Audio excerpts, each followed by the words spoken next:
Hey guys, welcome back to my channel. So really just wanted to jump on here really quickly to do a small update for you guys.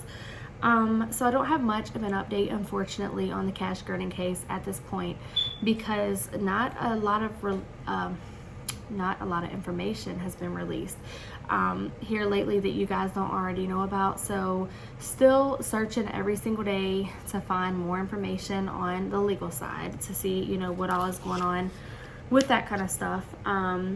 But I do take a lot of my time to research, even on YouTube. I watch a lot of videos. I spend hours researching. My information is right here in this book. You probably can't see that, but a lot of my information is right here. I've been taking a lot of notes for a lot of weeks on this Cash Gernon case. And basically, I just watch a lot of YouTubers' videos. I watch a lot of, news articles and read even social medias and things like that to try to find as much information as I can and compile all of that into one video. So a couple of the YouTubers that I get my information from is number one, Molly Golightly. I have been watching a lot of her lives and her interviews, and I did get some information from that. So I just wanted to clear something up really quickly. I am not the one interviewing the lady in the last video that I posted. That is not me, you guys. So I don't want to take anybody's credit because that is definitely Molly Golightly. If you don't already know who she is, go check her out. She's on YouTube. She did that interview, and I just screen recorded it and posted it on my page because I want to share that with everybody. So I just wanted to put that out there really quick. If you see some information, it may or may not be from me, but if it is from someone else, I will include that in the video and let you guys know what source I went to collect that information. Unless it's obvious and you see like Fox on the screen record or something along those lines. But the reason I do that is because a lot of people don't have time to sit down and watch videos and take notes and spend hours researching cases. And so I do that for you guys so that you don't have to go through all that and you can just come to my page, find out updates. And here soon I will be doing some crime stories. If you follow Stephanie Harlow, she is one of my biggest role models. She's amazing. I love her channel. But something similar to what she does, maybe not as great as she is, but I definitely am going to start doing things like that very soon. I have a couple of cases I'm looking into right now. The first case that I've been researching, or one of the biggest cases that I've been researching, is the Imani Moss case. That's very close to my heart. I watched that entire trial from day one until the day that Tiffany Moss was sentenced, and that trial touched me. And in the story, it ate at me. And to this day, I still just can't get over what happened to that little girl. And another one is Anaya Day. Her murder really touched me as well. Every child's murder touches me. It's very, very close to my heart. I even want to do one on Chris Watts. And I know that, and Bella, Cece, Shanann, and Nico, I know that there's a lot of people who've already done that, but the reason I want to do something similar to the Chris Watts case, tell the story of the Chris Watts case on my channel, is because I think I see things a lot differently than some people, and I like to put my opinion out there for others so that everyone can see from different views. I feel like Chris Watts did not act alone, and I have a lot of reasons why I think that. And if I share my reasons with you, maybe you guys can, look at things differently too. So the first update I wanted to give on this case, it's not so much of an update, but while I was watching one of Molly Golightly's videos, they pointed something out to me because it was sent to Molly, and it was actually at the Bloom release. I don't know if you guys seen that. If you didn't see that, I will insert like some pictures and a clip or something like that in here so you see that. So don't click off this video, make sure you watch it.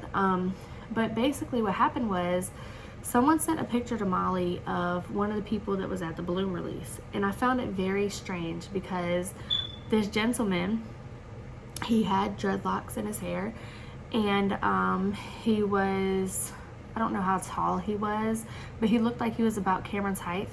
And their build was a little different, but it could have very well been him in the video. I'm not saying it was. I'm not trying to make a new suspect because by all means I'm not I'm not the investigator, but it did seem very odd to me. One of the biggest things that stuck out to everyone about this guy was that he was wearing gloves. He was wearing like, excuse my nail, he was wearing like rubber gloves or something along those lines, and I'll insert a picture of that right here. But he was wearing gloves, and a lot of people said, well, maybe it's because he didn't want to catch COVID. You know, COVID is still a thing, and it is, and we do have to be cautious with COVID, but he's not even wearing a mask. If he was one of those people who were like super cautious of COVID, why wouldn't he be wearing a mask? Another thing that made people think it was very odd is that he was wearing a Justice for Cash shirt, and Cameron wasn't even wearing a Justice for Cash shirt. So that stuck out to a lot of people and struck people as odd, because why would he be wearing the shirt but Cameron's not? Maybe something happened to Cameron's shirt. Maybe he spilled tea or coffee on it before he came. I don't know. But, you know, it's very, it could have happened. You know, we're human. We're not perfect. Maybe he lost his shirt in that house because it wasn't, you know, the tidiest house in the world. We don't know. So, I mean, maybe he did have a shirt and he planned to wear it, but maybe he didn't for some weird, odd reason. But that stuck out to a lot of people as well. Another thing about these photos is that, that stuck out to people is that he also was wearing a hat, and it wasn't just a regular hat. You'll see it if you've already seen the picture. You will have probably noticed the hat, but if not, I'll post the picture again right here so you guys can see it. It was hat that you wear in the winter time. So it was like a beanie. I'm sorry, I can't think. It was a beanie. So he was wearing like a beanie hat, and it's hot there. In Texas, it's pretty hot. Everybody's wearing short sleeves. Some people are wearing, like Monica was wearing a little shorts jumper suit thing, and you know, that set out to a lot of people as odd as well, because you're wearing a beanie hat and it's really hot outside, and you already have a head full of hair. So I mean, I have a head full of hair too, and my hair's thin and I still get hot. Okay, so I couldn't imagine wearing a beanie hat in that kind of weather. So that was very odd to a lot of people also. You be the judge. What do you guys think? Do you think this could potentially be another suspect? Do you think it was Darian still? Are you sticking with your guns? It's up to you guys. You know, at this point, everything is speculation. So don't feel bad for putting your opinion out there. And then later on, if you're wrong, we're human. It happens. We're not perfect. Everyone is speculating at this point. If you think it's Darian, you're speculating. He has been arrested. He is the main suspect at this point. But there are many reasons to think that he did not act alone. There's also many reasons to think that it was him that did. If you look at all of his track record, he's not the, you know, angel that other people try to play him out to be. I'm not saying that his mom is wrong. Of course his mom's going to stick up for him, guys. Like, come on, let's be real. That's his mother. I have 3 kids. I couldn't imagine if something like this happened. God forbid. But I'm telling y'all that, like, you know, when it's your own child, it's really hard to believe that something like this could ever even happen. And even if he was going through some mental issues and he had his moments where she did have to call the police on him, or he broke into a couple of houses, it's still probably very hard to digest the fact that he could have murdered a child to her. So let's go lightly on his mother. A lot of people are heavily criticizing her, and I can understand where she's coming from, but in a sense I can understand why people feel the way they feel too. So I mean, you know, we can't blame his mother for this. She did not do it. I'm sure his family, his mother, his brothers and sisters, if he has sisters, are devastated.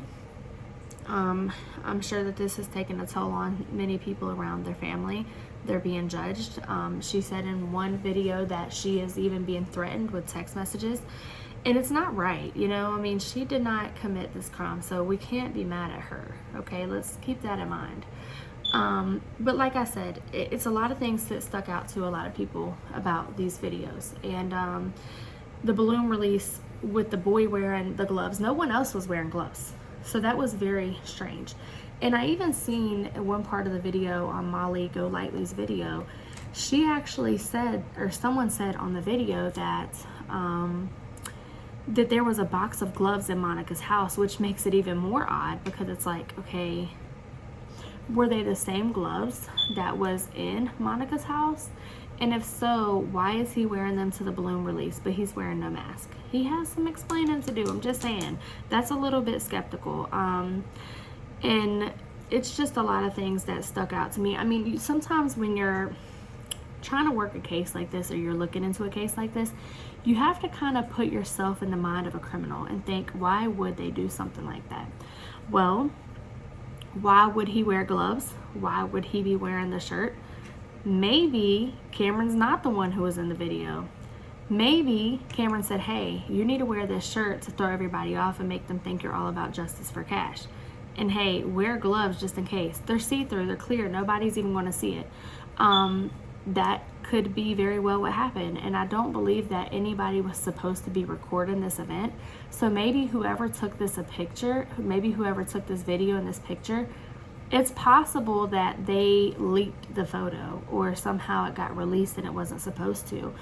And that's how this happened. So I don't know all the information, but I know that that was very strange to me. And that's pretty much all I have for you guys today. I am working on a case right now and just kind of looking into everything and trying to get my video in line. And I will be posting again very soon, probably tomorrow. I'm really hoping it'll be tomorrow, but if it's not tomorrow, then it'll be hopefully by Saturday or Sunday this week. I'm trying to get it out there as quickly as I can, guys.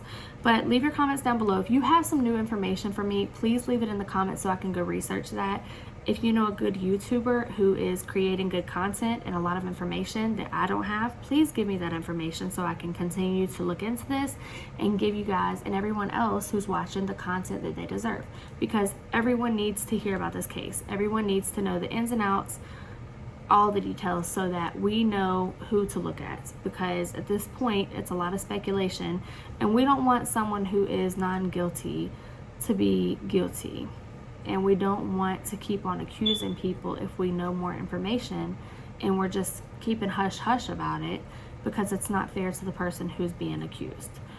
All right, I'll see you guys soon.